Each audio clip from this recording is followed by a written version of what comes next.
ಮಾಯನಾರ್ಣವೇ ವಿಹರಂತೋ ಮಹೀಯಾನ್ ಸಹ ಪ್ರಿಯಂತಾಂ ಗುರವೋ ಮಮ ವಾಲ್ಮೀಕಿರ್ಗೌಃ ಮಹೀಧರಪದಾಶ್ರಯಾಯ ಯದ್ದುಗ್ಧಮುಪಜೀವಂತಿ ಕವಯಸ್ತರಣಕಾ ಇವ ಸ್ವಸ್ತಿಸ್ತು ಸತಾಂ ಹರಿ ಓಂ.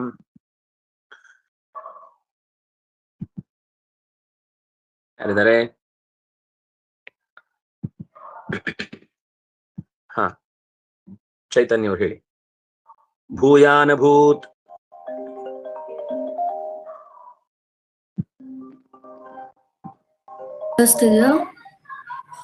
ಹಾ ಹೇಳಿ. ಭೂಯಾನಭೂತ್ ಭೂಯಾನಭೂತ್ ರಾಘವಸೈನಿಕಾನಾಂ ರಾಘವಸೈನಿಕಾನಾಂ ರಾಘವಸೈನಿಕಾನಾಂ ಮೋದಶ್ಚ ಮೋದ ಮೋದಶ್ಚ ಮೋದ ಮೋದಶ್ಚ ಮೋದ ಪ್ರಭವಶ್ಚ ರಾವ ಪ್ರಭವಶ್ಚ ರಾವ ಪ್ರಭವಶ್ಚ ರಾವ ತತೋಪಿ ಭೂಯಾನ್ ತತೋಪಿ ಭೂಯಾನ್ ತತೋಪಿ ಭೂಯಾನ್ ಪುರಿರಾಕ್ಷಸಾನಾಂ ಪುರಿರಾಕ್ಷಸಾನಾಂ ಪುರಿರಾಕ್ಷಸಾನಾಂ ಶೋಕಶ್ಚ ಶೋಕ ಶೋಕಶ್ಚ ಶೋಕ ಶೋಕಶ್ಚ ಶೋಕ ಪ್ರಭವಶ್ಚ ರಾವ ಪ್ರಭವಶ್ಚ ರಾವ ಪ್ರಭವಶ್ಚ ರಾವ. ಸೇನೆಯ ಎರಡು ದಿಕ್ಕುಗಳಲ್ಲಿ ಏನಾಯ್ತು ಅನ್ನೋದನ್ನ ವರ್ಣಿಸ್ತಾ ಇದ್ದಾರೆ. ಭೂಯಾನಭೂತ್ ರಾಘವ ಸೈನಿಕಾನಾಂ ಮೋದಃ ಮೋದ ಪ್ರಭವಶ್ಚ ರಾವಃ. ಈ ಇಂದ್ರಜಿತ್ತು ಪತನಗೊಂಡಾಗ ಏನಾಯ್ತು ಅನ್ನೋದನ್ನ ವರ್ಣಿಸ್ತಾ ರಾಘವ ಸೈನಿಕಾನಾಂ ಮೋದಃ ಅಭೂತ್ ಮೋದ ಪ್ರಭವಶ್ಚ ರಾವಃ ಭೂಯಾನಭೂತ್. ಮೋದಃ ಅಂದ್ರೆ ಸಂತೋಷ ಅಂತ ಅರ್ಥ. ಭೂಯಾನ್ ಮೋದಃ ಅಭೂತ್, ತುಂಬಾ ಜೋರು ಸಂತೋಷ ಆಯ್ತು, ತುಂಬಾ ಮೈ ಮರೆತು ಬಿಡುವಷ್ಟು ಸಂತೋಷ ಆಯ್ತು. ಮೋದ ಪ್ರಭವಶ್ಚ ರಾವಃ, ಆ ಸಂತೋಷದಿಂದ ಮೈಮರೆತು ಕೂಗಿಕೊಂಡಂತಹ ಅಂದ್ರೆ ಕೂಗು ಕೂಡ ಆಕಾಶದ ತನಕ ಮುಟ್ಟಿತು.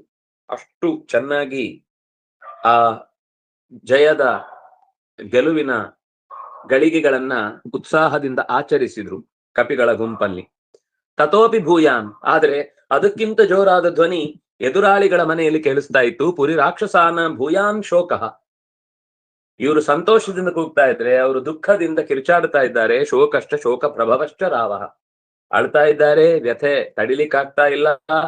ಯಾಕೆಂದ್ರೆ ಅವರ ನಿರೀಕ್ಷೆಯಲ್ಲಿ ಇಂದ್ರಜಿತ್ತು ಹೋದವನು ಖಂಡಿತ ರಾಮ ಲಕ್ಷ್ಮಣರನ್ನ ಸಂಹಾರ ಮಾಡಿ ನಮಗೆ ಗೆಲುವನ್ನ ತಂದು ಕೊಡ್ತಾನೆ ಅಂತ ಅನ್ನುವ ದೊಡ್ಡ ನಿರೀಕ್ಷೆಯನ್ನು ಇಟ್ಟುಕೊಂಡಿದ್ರು. ನಾರಾಯಣ. ಆದ್ರೆ ದೊಡ್ಡ ಸೋಲ್ ಎದುರಾಯ್ತು. ಏನ್ ಮಾಡ್ಲಿಕ್ಕೂ ಆಗ್ತಾ ಇಲ್ಲ ಅವ್ರ ಕೈಯಲ್ಲಿ. ಭೂಯಾನ್,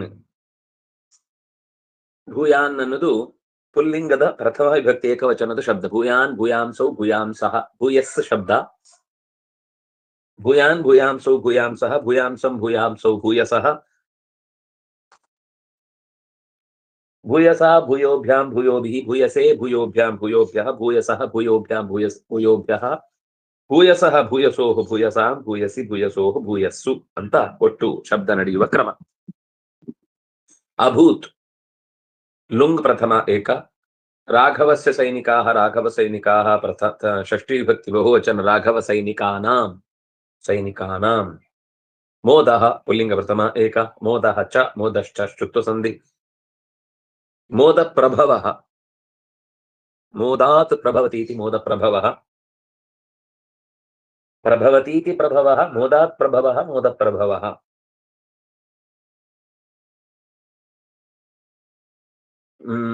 ಪುಲ್ಲಿಂಗ ಪ್ರಥಮ ಏಷ. ಚ ಮೋದ ಪ್ರಭವಶ್ಚ ಶ್ಚುತ್ವ ರಾವಃ ಪುಲ್ಲಿಂಗ ಪ್ರಥಮ ಏಕ. ತತಃ ಅಪಿ ತತೋಪಿ ಪೂರ್ವರೂಪ ಸಂಧಿ. ಭೂಯಾನ್ ಸೇಮ್ ಪುಲ್ಲಿಂಗ ಪ್ರಥಮ ಏಕ. ಪೂರ್ವರೂಪ ಸಂಧಿ ಅಪಿ ಶಬ್ದ ಅವ್ಯಯ, ತತಃ ಶಬ್ದ ಅವ್ಯಯ. ಪುರಿ ಸಪ್ತಮಿ ಏಕ. ಪೂಹು ಶಬ್ದ ಪೂಹು ಪ್ರೋ ಪುರಃ. ರಾಕ್ಷಸಾನಾಂ ಷಷ್ಠಿ ಬಹು.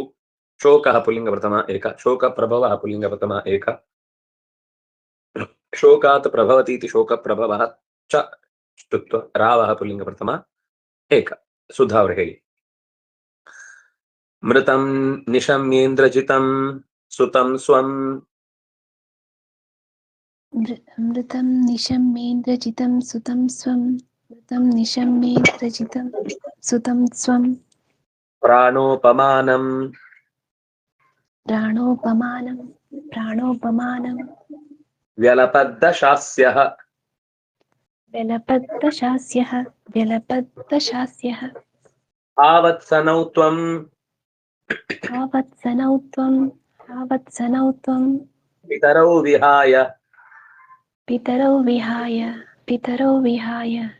मृतोऽसि देवेन्द्र मृतोऽसि देवेन्द्र जयिन् बतेति जयिन्बतेति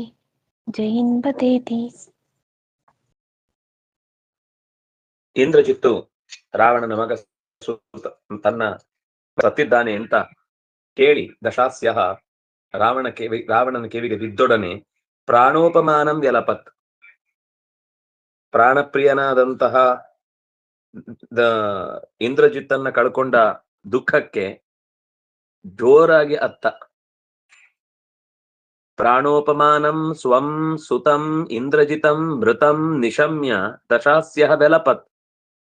ಎಷ್ಟೆಷ್ಟೋ ಜನ ಅವನ ಕೈಯಲ್ಲಿ ಕತ್ತರಿಸಲ್ಪಟ್ಟಾಗ ಅವರ ಸಂಬಂಧಿಗಳ ಕೂಗು ಇವನಿಗೆ ಕಿವಿಗೆ ಆನಂದ ಆಗ್ತಾ ಇತ್ತು, ಆನಂದ ಪಡ್ತಿದ್ದ.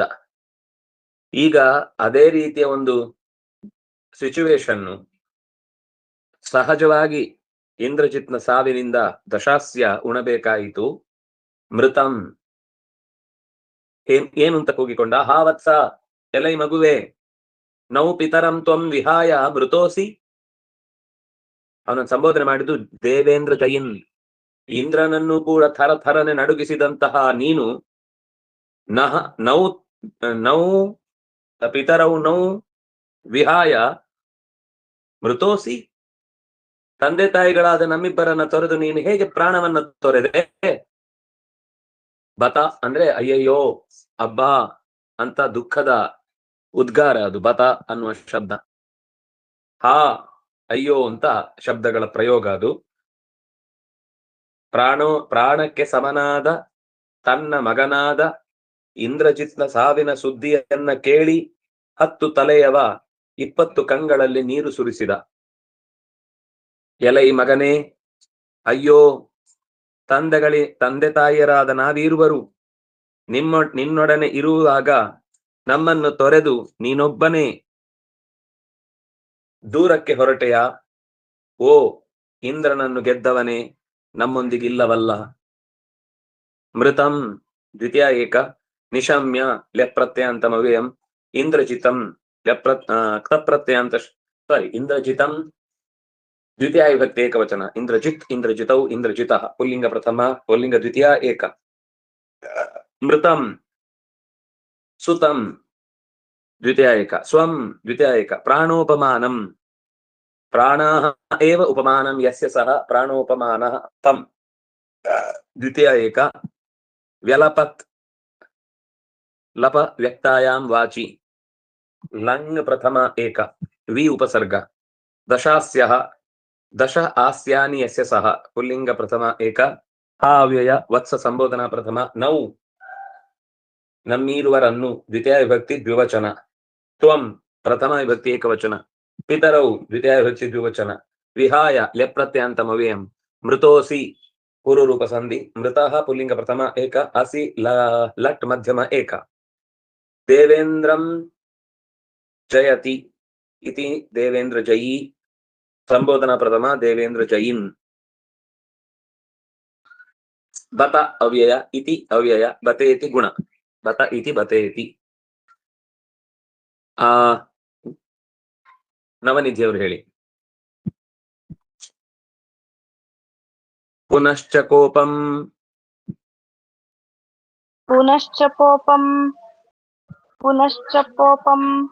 ದ್ವಿಗುಣಂ ಪ್ರಯಾತೋ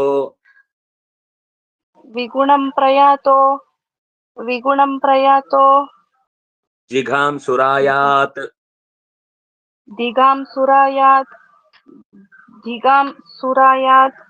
ಛಲಮೈಥಿಲೀಂ ಸಹ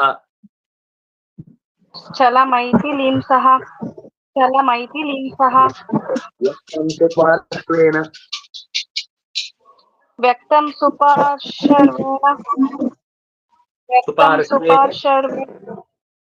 ಸುಪಾರ್ಶ್ವೇನ सुपार्श्वेण सुपार्श्वेण निवारितोऽथ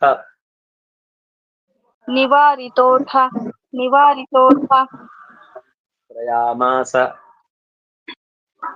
सम्मन्त्रयामास सम्मन्त्रयामास सभामवाप्य सभामवाप्य सभामवाप्य ಮಗನನ್ನ ಕಳೆದುಕೊಂಡ ದುಃಖದಿಂದ ವ್ಯಥೆಯ ಜೊತೆಗೆ ಕೋಪ ಬಂತು. ಪುನಶ್ಚ ಕೋಪಂ ದ್ವಿಗುಣಂ ಪ್ರಯಾತಃ. ಮೊದಲೇ ರಾಮನ ಮೇಲೆ ಕೋಪ ಇತ್ತು, ಈಗ ಲಕ್ಷ್ಮಣನೂ ಸೇರಿಕೊಂಡು ಇಂದ್ರಜಿತ್ತನ್ನ ಸಂಹಾರ ಮಾಡಿದಾಗ ಕೋಪ ದ್ವಿಗುಣವಾಯಿತು. ಕಳಕೊಂಡ ವ್ಯಥೆ ಅವನಲ್ಲಿ ಜಿಘಾಂಸು ಆಯಾತ್, ಮೈಥಿಲೀನ್ ಜಿಘಾಂಸು ಆಯಾತ್, ಸೀತೆಯನ್ನೇ ಕೊಲ್ಲುವುದಕ್ಕಾಗಿ ಬಂದ. ವ್ಯಕ್ತಂ ಸುಪಾರ್ಶ್ವೇನ ನಿವಾರಿತಃ. ಆಗ ತಕ್ಷಣವೇ ಸುಪಾರ್ಶ್ವ ಅನ್ನುವ ಅವನ ಮಂತ್ರಿ ಅವನು ತಡೆದು ನಿಲ್ಲಿಸಿದ. ಒಬ್ಬ ರಾಕ್ಷಸ ಅವನು ತಡೆದು ನಿಲ್ಲಿಸ. ತಪ್ಪು, ಸ್ತ್ರೀವಧ ಮಾಡಬಾರದು. ಎರಡನೇದು, ನೀನು ಇನ್ನು ಬದುಕಿ ಸ್ವಲ್ಪ ಹೊತ್ತು ಹೆಚ್ಚು ಕಾಲ ಉಳಿಬಹುದು ಅಂದ್ರೆ ಸೀತೆ ಇದ್ರೆ ಮಾತ್ರ. ನೀನ್ ಸೀತೆಯನ್ನು ಕೊಂದ ಮರುಕ್ಷಣದಲ್ಲಿ ಸತ್ತಿ ಅಂತ ಲೆಕ್ಕ. ಯಾಕಂದ್ರೆ ಅವರಿಗೆ ಇನ್ನು ನಿನ್ನನ್ನ ಯೋಚನೆ ಮಾಡಿಕೊಳ್ಳಿಕ್ಕೆ ಬೇರೆ ಏನು ಕಾರಣ ಇಲ್ಲ. ಪೂರ್ತಿ ನೀನೇ ನಿನ್ನ ಕೈಯಾರ ಖೋದ್ಕರ್ ಖೆಡ್ಡೆಯನ್ನ ತೋಡಿಕೊಂಡು ಸಾಯುವ ದುಸ್ಥಿತಿ ಬರುತ್ತೆ. ಆದ್ರಿಂದಾಗಿ ಸುಮಂತ್ರೆ ಸುಪಾರ್ಶ್ವೇನ ನಿವಾರಿತಃ ಸಮ್ಮಂತ್ರಯಾಮಾಸ, ಚರ್ಚೆ ಮಾಡಿದ, ಮಂತ್ರಾಲೋಚನೆ ಮಾಡಿದ ಮತ್ತು ಸಭೆಯನ್ನು ಸೇರಿದ. ಸಭಾಂ ಅವಾಪ್ಯ ಸಮ್ಮಂತ್ರಯಾಮಾಸ, ಸಭೆಯನ್ನ ಸೇರಿ ಮಂತ್ರಾಲೋಚನೆ ಮಾಡಿದ. ದ್ವಿಗುಣಂ ಪ್ರಯಾತಃ, ಎರಡು ಪಟ್ಟು ಕೋಪ ಬಂತು. ಒಂದು, ಮೊದಲೇ ಕೋಪ ಇತ್ತು, ಈಗ ಇಂದ್ರಜಿತ್ತನ್ನ ಲಕ್ಷ್ಮಣ ಕೊಂದ ಅನ್ನುವ ಕಾರಣಕ್ಕಾಗಿ ಅವರ ಮೇಲೆ ವಿಪರೀತವಾದ ಸಿಟ್ಟಿಗೊಳಗಾಗಿ ಸೀತೆಯನ್ನು ಕೊಲ್ಲುವುದಕ್ಕಾಗಿ ನೇರವಾಗಿ ಅವಳಿದ್ದ ಅಶೋಕವನದತ್ತ ಹೆಜ್ಜೆ ಇಟ್ಟ. ಆಗ ರಾಕ್ಷಸನಾದ ಸುಪಾರ್ಶ್ವ ರಾವಣನನ್ನ ತಡೆದು ಸಭೆಗೆ ಕರೆದು ಮಂತ್ರಾಲೋಚನೆ ನಡೆಸಿ ಮುಂದೆ ಗೆಲ್ಲುವ ದಾರಿಯನ್ನ ನೋಡಬೇಕು ಅಂತ ಎಚ್ಚರಿಸಿದ. ಪುನಃ ಚ ಎರಡು ಅವ್ಯಯ ಷ್ಟುತ್ವ ಸಂಧಿ. ಕೋಪಂ ದ್ವಿತೀಯ ಏಕ, ದ್ವಿಗುಣಂ ದ್ವಿತೀಯ ಏಕ, ಪ್ರಯಾತಃ ತಪ್ರತ್ಯಂತ ಶಬ್ದ ಪುಲ್ಲಿಂಗ ಪ್ರಥಮ ಏಕ, ಜಿಘಾಂಸುಹು ಉಕಾರಾಂತ ಪುಲ್ಲಿಂಗ ಪ್ರಥಮ ಏಕ, ಆಯಾತ್ ಯಾ ಪ್ರಾಪಣೆ ಲಂಗ ಪ್ರಥಮ ಏಕ, ಛಲಮೈಥಿಲೀಂ. ಛಲಮೈಥಿಲಿ ಅಂದ್ರೆ ಸೀತಾಕೃತಿ ಅಂತ ಅರ್ಥ. ವಸ್ತುತಃ ಸೀತೆ ಇಲ್ವೇ ಇಲ್ಲ ಅನ್ನೋದು ಹಿಂದಿನಿಂದಲೂ ತಿಳಿದು ಬಂದ ಸಂಗತಿ. ಛಲ ಅನ್ನುವ ಶಬ್ದ ಬಳಸಿದ್ದೆ ಯಾಕೆ ಅಂದ್ರೆ ನಿಜವಾದ ಮೈಥಿಲಿ ಅಲ್ಲ, ಅವಳನ್ನೇ ಕೊಲ್ಬೇಕು ಅಂತ ಬಂದ. ದ್ವಿತೀಯ ಏಕ ಛಲೇನ ಮೈಥಿಲೀಂ ಛಲ ಮೈಥಿಲೀಂ.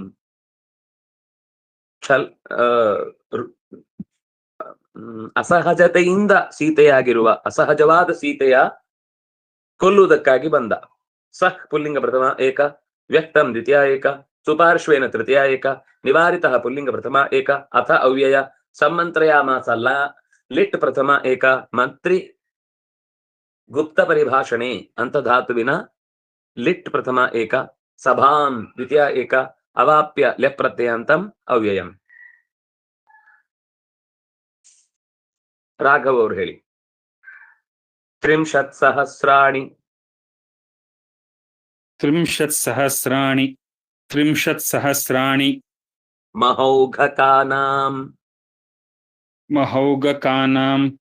ಮಹೌಘಕಾನಾಂ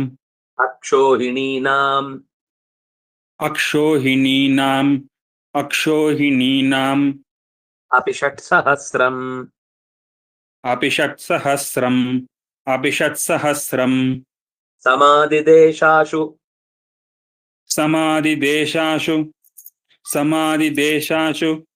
ರಣಾಯ ಯಾಸ್ಯನ್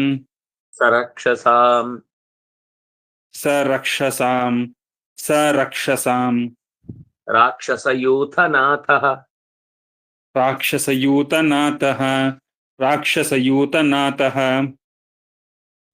ರಾಕ್ಷಸರ ಗುಂಪಿಗೆ ಒಡೆಯನಾದಂತಹ ರಾಕ್ಷಸ ಯೂಥನಾಥ.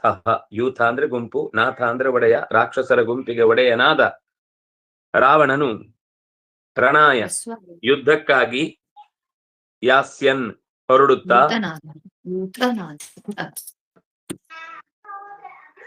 ದೀರ್ಘ ಕೂತ್ಕೊಳ್ಳಿ.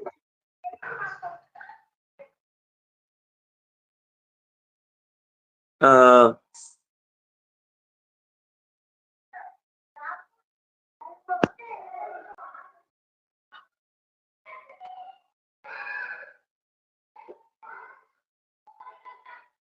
ರಣಾಯ ಯುದ್ಧಕ್ಕಾಗಿ ಹೋಗುತ್ತಾ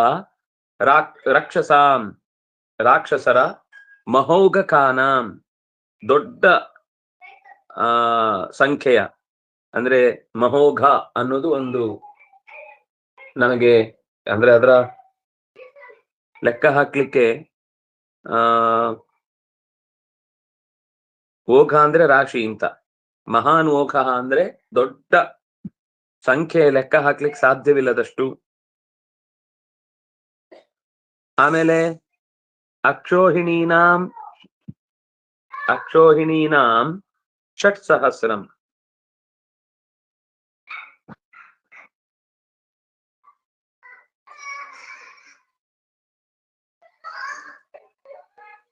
ತ್ರಿಂಶತ್ ಸಹಸ್ರಾಣಿ ಷಟ್ಸಹಸ್ರಂ.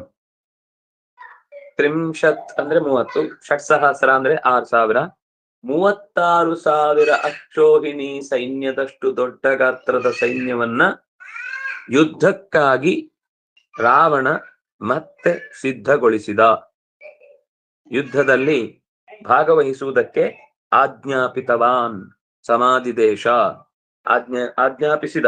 ದಿಶಾತಿಸರ್ಜನೆ ಅಂತ ಧಾತು, ಆದಿದೇಶ, ಆದಿದೇಶ, ಸಮಾಧಿದೇಶ. ಆಶು ಕೂಡ್ಲೆ ಹೇಳಿದ, ತಡ ಮಾಡ್ಲಿಕ್ಕಿಲ್ಲ. 36,000 ಅಕ್ಷೋಹಿಣಿ ಸೈನ್ಯ, ನಮಗೆ 18 ಅಕ್ಷೋಹಿಣಿ ಸೈನ್ಯವೇ ತಲೆಗೆ ದೊಡ್ಡ ಭಾರ. ಇಲ್ಲಿ ಸೈನ್ಯಕ್ಕೆ ಲೆಕ್ಕವೇ ಇಲ್ಲ. ಇದನ್ನ ನಾವು ಗಣನೆಗೆ ತಗೊಳ್ಳುವುದೇ ಕಷ್ಟ, ಕ್ಯಾಲ್ಕುಲೇಟರ್ ಸಿಡಿದೋಗ್ಬಿಡುತ್ತೆ.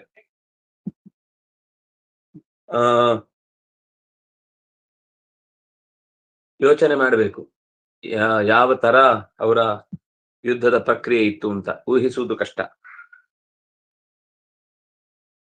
ತ್ರಿಂಶತ್ ಸಹಸ್ರಾಣಿ ನಿತ್ಯ ಬಹುವಚನಾಂತವಾದ ಶಬ್ದಗಳು ಇವೆಲ್ಲ. ಮಹೋಘಕಾನಾಂ ಷಷ್ಠಿ ಬಹು, ಅಕ್ಷೋಹಿಣೀನಾಂ ಷಷ್ಠಿ ಬಹು ಸ್ತ್ರೀಲಿಂಗ, ಅಪಿ ಅವ್ಯಯ, ಷಟ್ಸಹಸ್ರಂ ಇದು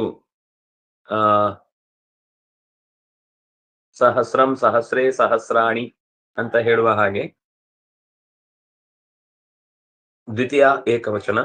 ಸಮಾಧಿದೇಶ ಲಿಟ್ ಪ್ರಥಮ ಏಕ, ಆಶು ಅವ್ಯಯ, ರಣಾಯ ಚತುರ್ಥಿ ಏಕ, ಯಾಸ್ಯನ್ ಶತ್ರು ಪ್ರತ್ಯಯಾಂತವಾದ ಶಬ್ದ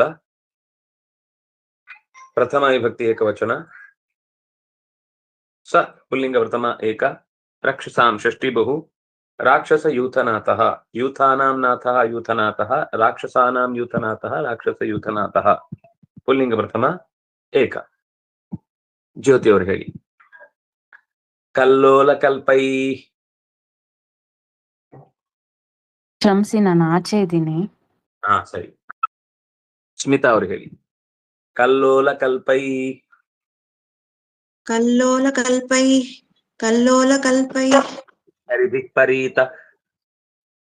ಹರಿಭಿಃ ಪರೀತ, ಹರಿಭಿಃ ಪರೀತ. ತ್ವಂಗತ್ತರಂಗಾ. ತ್ವಂಗತ್ತರಂಗಾ, ತ್ವಂಗತ್ತರಂಗಾ. ಆಭತುರಂಗತುಂಗ. ಆಭತುರಂಗತುಂಗ, ಆಭತುರಂಗತುಂಗ. ರಥಾಖ್ಯಯಾದೇ, ರಥಾಖ್ಯಯಾದೋ. ರಥಾಖ್ಯಯಾದೋ, ರಥಾಖ್ಯಯಾದೋ. ಪರಿತೋಭಿಪೇದೆ. ಪರಿತೋಭಿಪೇದೆ, ಪರಿತೋಭಿಪೇದೆ. ಗುಣಾರ್ಣವೋ. ಗುಣಾರ್ಣವೋ, ಗುಣಾರ್ಣವೋ. ರಾಘವ ಬಾಡ ಬಾಗ್ನಿಂ. ರಾಘವ ಬಾಡ ಬಾಗ್ನಿಂ, ರಾಘವ ಬಾಡ ಭಾಗ್ನಿಂ. ಕಲ್ಲೋಲ ಅಂತಂದ್ರೆ ದೊಡ್ಡ ಅಲೆಗಳು, ಎತ್ತರಕ್ಕೆ ಏರಿದ ಅಲೆಗಳು. ಕಲ್ಲೋಲ ಕಲ್ಪೈಹಿ, ಅಲೆಗಳ ತೆರವನಾಗಿ ಹರಿದು ಬಂದ ಕರಿಭಿ, ಆನೆಗಳ ಗುಂಪು.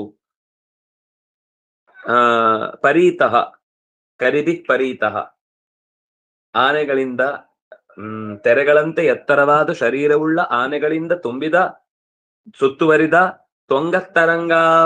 ತ್ವಂಗತ್ತರಂಗಾಭ ತುರಂಗ ತುಂಗ.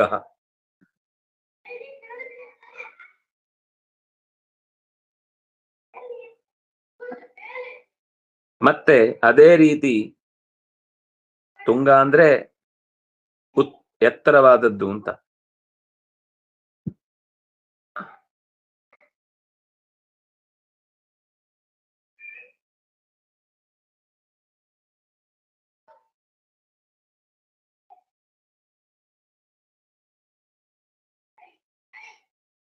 ಜೋರಾಗಿ ಹೊಯ್ದಾಡುವ ತ್ವಂಗತ್ತಂತಂದ್ರೆ ಜೋರಾಗಿ ಅಲ್ಲಾಡುವುದು.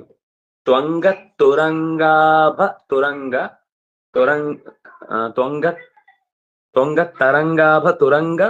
ತುಂಗ. ಜೋರಾಗಿ ಹೊಯ್ದಾಡುವ ತರಂಗಗಳಂತೆ ಕಾಣುವ ತುರಂಗಗಳ ತುಂಗ. ಆನೆಗಳ ಕುದುರೆಗಳ ಎತ್ತರವಾದ ಒಂದು ರಾಶಿ ಎದುರು ಬರ್ತಾ ಇದೆ. ಹೊರಗಿನಿಂದ ಆನೆಗಳ ಕಾವಲು, ಒಳಗಿನಿಂದ ಕುದುರೆಗಳ ಸಾಲು. ರಥಾಖ್ಯಯಾದೋ ಭರಿತೋಭಿಪೇದೆ.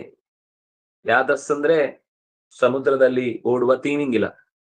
ರಥಾಖ್ಯಯಾದ, ಅದರ ಮಧ್ಯದಲ್ಲಿ ಎಲ್ಲಾ ತರದ ಯುದ್ಧ ಸನ್ನದ್ಧತೆಗೆ ಬೇಕಿದ್ದ ಪದಾರ್ಥಗಳನ್ನು ಹೊಂದಿರುವ ಒಂದು ತಿಮಿಂಗಿಲದಂತೆ ರಥಗಳ ರಾಶಿ. ರಥಾಖ್ಯಯಾದ ಯಾದೋ ಭರಿತಃ, ಅಂತಹ ತಿಮಿಂಗಿಲದಿಂದ ಕೂಡಿದ ಬಲಾರ್ಣವ, ಬಲದ ರಾಶಿ. ರಾಘವ ವಾಡವಾಗ್ನಿಂ ಅಭಿಪೇದೆ. ಇಷ್ಟು ದೊಡ್ಡ ಸಮುದ್ರದಂತೆ ಹೊಯ್ದಾಡುವ ರಾವಣನ ಸೇನೆ ರಾಮನೆಂಬ ಸಮುದ್ರವನ್ನೂ ಕೂಡ ಸುಡುವ ಬಾಡಬಾಗ್ನಿಯ ಕಡೆಗೆ ನುಗ್ಗಿತು. ಎಷ್ಟು ಚಂದ, ಒಳ್ಳೆಯ ಉಪಮೆಗಳನ್ನ ಈ ನಾರಾಯಣ ಪಂಡಿತರು ಇಲ್ಲಿ ಅಭಿಪ್ರಾಯ ಪಟ್ಟಿದ್ದಾರೆ. ತುಂಬಾ ಚಂದದ ಉದಾಹರಣೆ.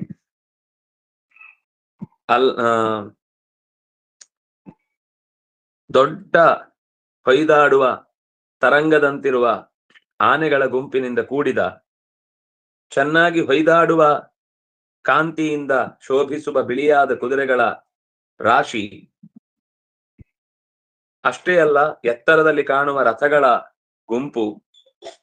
ಅವು ಮೀನಿನಂತೆ, ಹಿರಿಮೀನಿನಂತೆ, ತಿಮಿಂಗಿಲಗಳಂತೆ ಕಾಣಿಸ್ತಾ ಇದೆ. ಅಂಥದ್ದರಿಂದ ಕೂಡಿದ ಬಲಾರ್ಣವ ಸೈನ್ಯ ಸಮುದ್ರವು ರಾಘವನೆಂಬ ಸಮುದ್ರದ ಮಧ್ಯದ ಅಗ್ನಿಯನ್ನ ನುಂಗುವುದಕ್ಕಾಗಿ ಹೊರಟ್ರೆ ಹೇಗೆ ಕಾಣುತ್ತೋ ಹಾಗೆ ಕಾಣ್ತಾ ಇದೆ ಅನ್ನುವಲ್ಲಿಗೆ ಇವತ್ತಿನ ಈ ಚಿಂತನೆಯನ್ನು ಮುಕ್ತಾಯ ಮಾಡೋಣ. ಮತ್ತೆ ಈ ಪದ ಪರಿಚಯ ಮತ್ತು ಮುಂದಿನ ಶ್ಲೋಕದ ಅನುಸಂಧಾನವನ್ನ ನಾಳೆ ಅನುಸಂಧಾನ ಮಾಡೋಣ ಅಂತ ಹೇಳ್ತಾ ಶ್ರೀ ಹರಿಪ್ರಿಯತಾಂ ಶ್ರೀಕೃಷ್ಣಾರ್ಪಿತಮಸ್ತು.